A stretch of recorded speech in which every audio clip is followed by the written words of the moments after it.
Article by Matt Lichtenstadter Amidst the celebration in Cincinnati that FC Cincinnati would become MLS 26th team, though 24th to take the field, a realization is that this expansion club was a more secure franchise for MLS in Ohio than the one that has been in the state capital since the league was founded in 1996. As MLS plans to, at least for now, double its presence in the Buckeye State, there are conceivably more questions to ask about the future of a foundational franchise for the league than an expansion team who is entering the league a year earlier than expected. Every league at some point goes through relocation controversies, and MLS is dealing with its first major one with the Crew. After reports leaked on the eve of a critical playoff game that Anthony Precourt was planning to move the Crew to Austin, the controversy has only swelled further. And as MLS presses on with its expansion march to Cincinnati, Nashville and, maybe, Miami, it seems that the Crew are being almost criminally left in the lurch.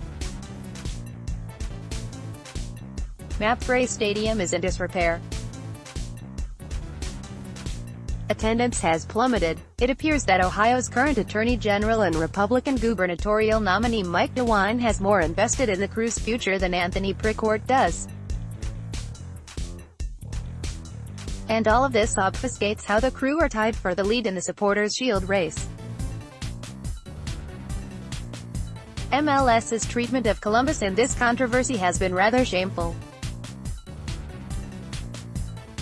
The aesthetics of the situation obviously look bad, but when a league and team are being sued by said Attorney General for breaking a law put in place after another Ohio team left the state under controversial circumstances, the Browns, and then expands to another city in the state with nary a whisper of what is going on in Columbus, the whole situation reads terribly for a league that otherwise is doing well.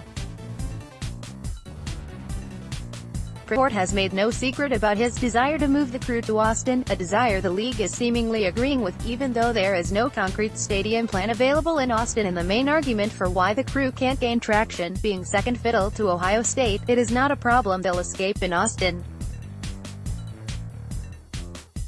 And the idea that Precourt loves Austin so much that he held his bachelor party there isn't really going over well with the fans in Columbus, and for good reason.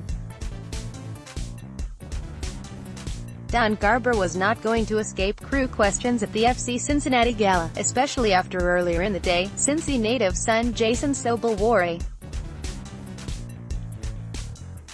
His answers to those Crew questions weren't exactly convincing either. On the subject of a potential Crew vs. SEC rivalry, Garber said, "It's hard for me to say what I expect, but I will say that there's no doubt Columbus and Cincinnati would be great rivals together. But we've got work to do to see what our future is in Columbus." But by every indication, the league isn't working all that hard to cement a future in Columbus, or not nearly as hard enough as they should. DeWine's lawsuit is proceeding in Ohio court but will take a long time to sort out.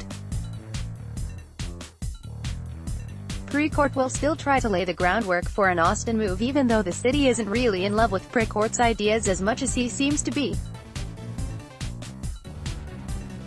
MLS will continue to march on with its expansion push, even though Crew SC are in limbo and Miami's stadium malaise continues unabated. But amidst the celebrations in Cincinnati for a well-deserved promotion for FC Cincinnati, focus still should be on where MLS has been and should be for years to come, Columbus. And with each passing day, and every passing piece of expansion news, the Crew story gets shamelessly shoved aside by a league that should be doing more to protect a foundational piece of its young history, instead of trying to quietly nudge it out the door with an owner who never really planned to stay there in the first place.